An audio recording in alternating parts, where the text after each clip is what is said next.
అందరికీ నమస్కారం. Very very very important విషయం ఇది.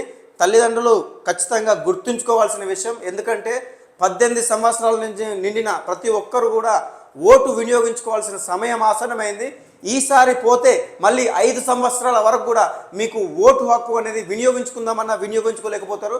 తల్లిదండ్రులు మీ పిల్లల యొక్క సంవత్సరాలు 18 నిండిన ప్రతి ఒక్కరికి ఒకరోజు లీవ్ పెట్టైనా, మీరు ఒకరోజు జాబ్ బందేసైనా మంచిదే, వాళ్ళకు ఓటర్ ఐడి కార్డు అప్లై చేయండి. అదేవిధంగా ఓటుని యొక్క విలువను తెలియజేసి నీతిగా, నిజాయితీగా, నిస్వార్థంగా, కుల మతాలకు అతీతంగా ఓటింగ్లో పాల్గొనేటట్టు వాళ్ళను ప్రేరేపించండి. ఎందుకంటే మార్పు మీ నుండే మొదలవుతుంది. మీరు మారకపోయినా పర్వాలేదు, కానీ మీ పిల్లల భవిష్యత్తు వాళ్ళ చేతిలో ఉంటుంది. కాబట్టి వాళ్ళను మార్చే విధంగా వాళ్ళను ప్రేరేపించండి. ఎలా మార్చుకోవాలో దయచేసి ప్రతి ఒక్కరు ఈ విషయాన్ని షేర్ చేయండి. ఇంకొక 4 రోజులు మాత్రమే ఉంది. ఈ నెల 31 తారీఖు వరకు మనకు అవకాశం ఉంది. కాబట్టి తల్లిదండ్రులు దయచేసి 18 సంవత్సరాలు నిండిన ప్రతి ఒక్కరికి ఓటు హక్కు ఇప్పించి మంచి వ్యవస్థ కోసం, మంచి వ్యవస్థలో మంచి నడవడిక కోసం మీ పిల్లల ఓటు ఏపిస్తారని తెలియజేస్తూ జై హింద్, జై భారత్. మీ భారతీయుడు కోట శ్యామ్ కుమార్.